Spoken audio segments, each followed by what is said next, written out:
We've seen political persecution rise to levels that we haven't seen in a long, long time, probably since the last civil war.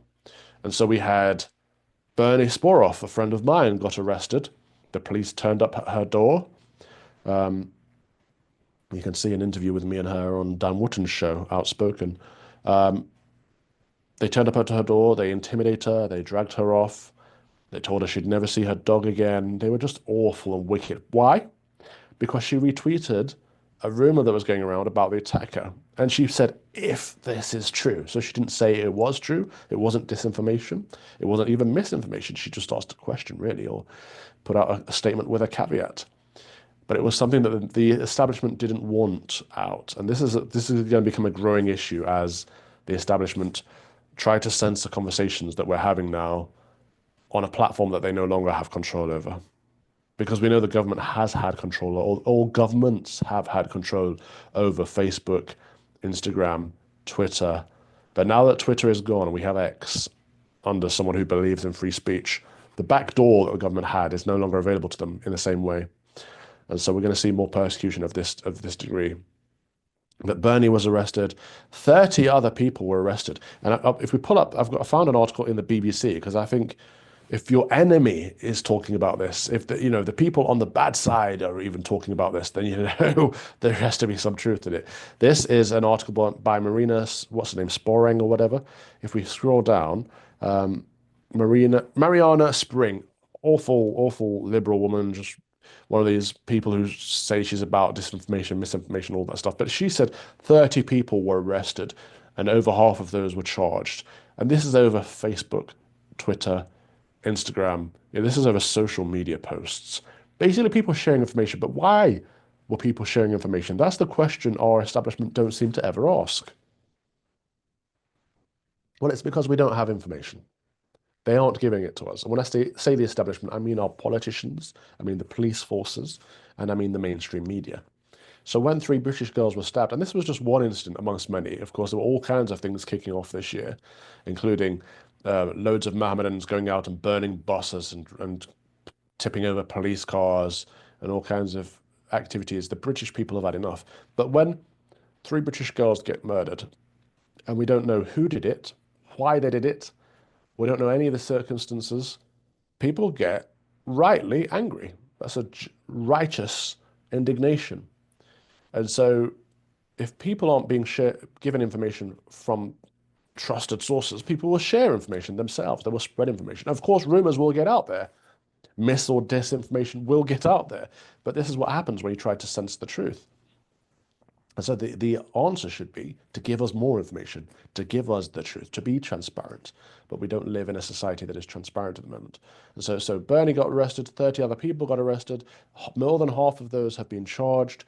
Tommy Robinson has been sent to prison as well. And of course, this was down to his documentary Silenced, which I recommend you watch.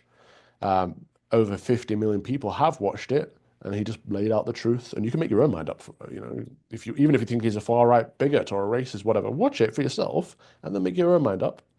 And I think you'll come to the same conclusion that all of us have come to that have watched it, in that there was no real agenda other than putting out the information, putting out the truth. But the establishment didn't want that out, and so they arrested him over contempt of court.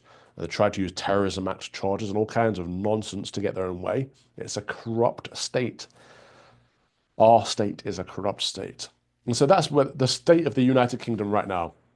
Labour Party, a socialist party in government, people being arrested and censored for using social media, political persecution of anyone on the centre right of politics, not looking good. I don't personally think it's very hopeful at the moment. I don't see a political answer. I think it will end in either civil war or civil unrest. Maybe things will turn around. Even if reform will get in, I don't see things changing. I think people put a lot of hope on reform because they see it as the only option, and fair enough if they do.